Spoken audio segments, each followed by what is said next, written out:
country wants to talk about other things too. Can you really keep a Brexit conversation going for the next 6 Oh, we're going to talk about other things. We're going to talk about broken politics in this country, faith and trust in a system being lower than it's ever been. We're going to talk about fundamental changes to the House of Lords, the voting system, postal voting and fraud, citizens' initiatives to hold referendums. We're going to talk about everything. But I don't think anyone can pretend that ultimately this will not be a Brexit election, because it will be.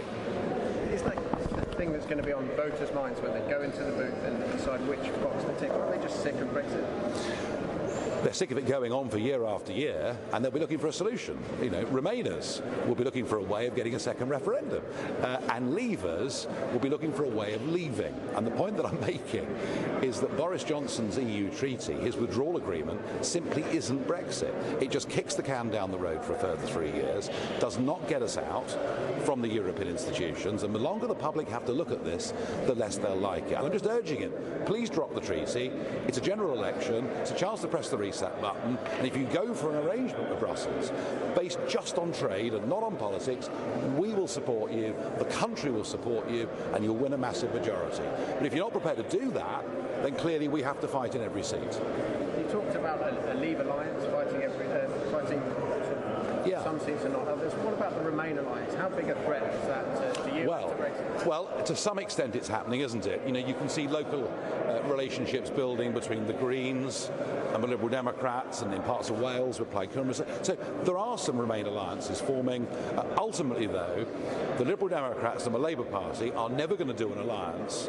So the reality is the Remain vote is split, and we've got a chance to ally the Leave vote, and that for us I think is a very exciting possibility. How do you get on with Boris Johnson? Is he someone you can work with in a government, in a capacity? Yeah, fine, no problem at all. I've got no difficulties or problems with Boris Johnson whatsoever. On this question of Europe, he's flipped and flopped a bit.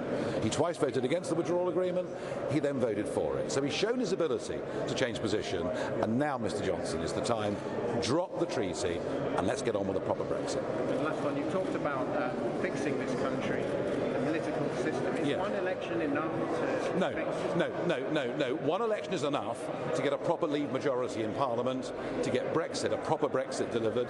I think in terms of reform of everything, the rules by which the Supreme Court works, the abomination that the House of Lords has become, these things will take time, but I think it's about time that British politics join the 21st century.